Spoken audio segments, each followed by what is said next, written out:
on the war school in Hanover in 1938. I volunteered by writing to the Air Force.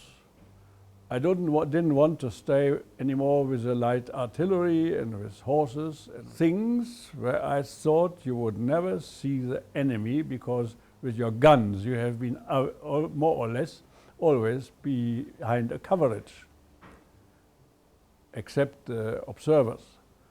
So I volunteered to the Air Force. I thought this was the right thing to see the enemy one time. And so I was accepted after a test and came to the primary pilot school near Munich, Neubiberg.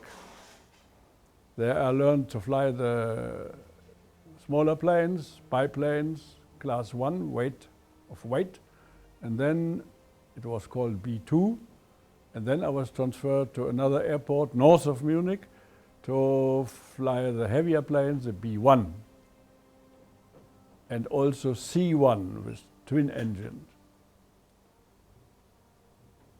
Yeah, and there we volunteers to the Air Force, we were free to choose our branch of Air Force we wanted to go to later on.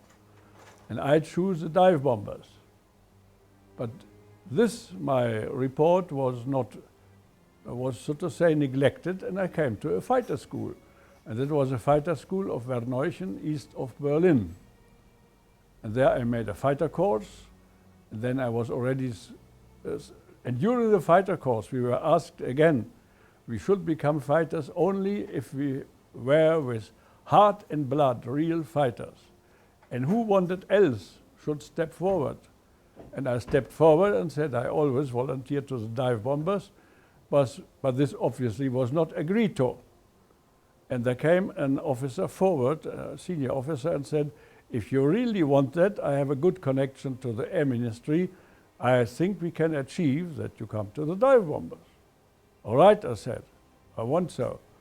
But meanwhile, I had my fighter course ended, and I was transferred to the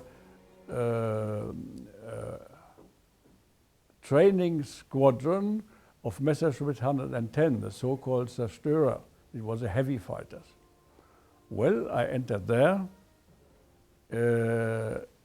and I found this plane to my highest liking as a plane to fly. Later on it was found out that it was inferior to the one-engined planes, to all unengined planes with one wing. So as well to the Spitfire, as well to the Messerschmitt 109. Anyhow, but I liked this plane, and while I was just in that training, my transfer to a dive bomber school came. And then I said, oh no, now I don't want it anymore. Yeah, but they said, oh, we cannot change it now. Now you have agreed to become a dive bomber and you have to go. Oh, so I think it was a bit of my life saving, because the destroyers had heavy, heavy losses in the Battle of Britain. Not the fighters, but these heavy fighters. And then I came to the dive bombing school in Eastern Prussia. It was deep winter, 39 to 40. The campaign of Poland was over since the time. And there the school commander said to me, Migeod, you have learned so many things. You are such a versatile pilot. These little things like cement throwing, bombs and shooting, this you can do at a unit where you go to. I advise you, you get a transfer directly now to a unit. And then I choose the dive bomber group, which was stationed in peacetime in Graz. I had already been introduced to that when I was yet have been coming for the Air Force at all as a newcomer.